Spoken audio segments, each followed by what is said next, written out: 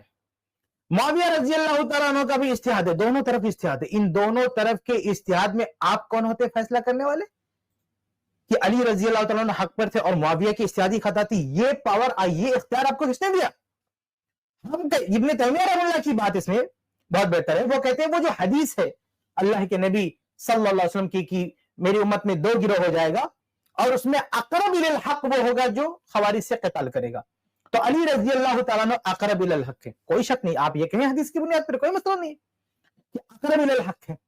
لیکن وہی حدیث جب اقرب الی الحق علی رضی اللہ عنہ کے گروہ کو بتا رہی ہے تو پھر وہی حدیث سے اشارہ ہوتا ہے کہ معاویہ رضی اللہ تعالیٰ عنہ بھی حق سے قریب ہے.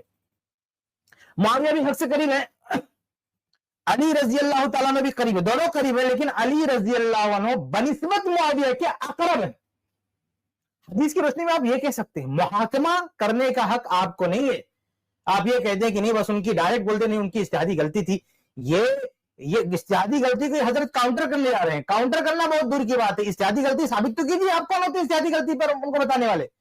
روایتوں میں اقرب الی الحق کہا گیا علی رضی اللہ تعالیٰ عنہ کو, اشارہ ہے کہ معاویہ رضی اللہ تعالیٰ عنہ بھی حق کے قریب تھے.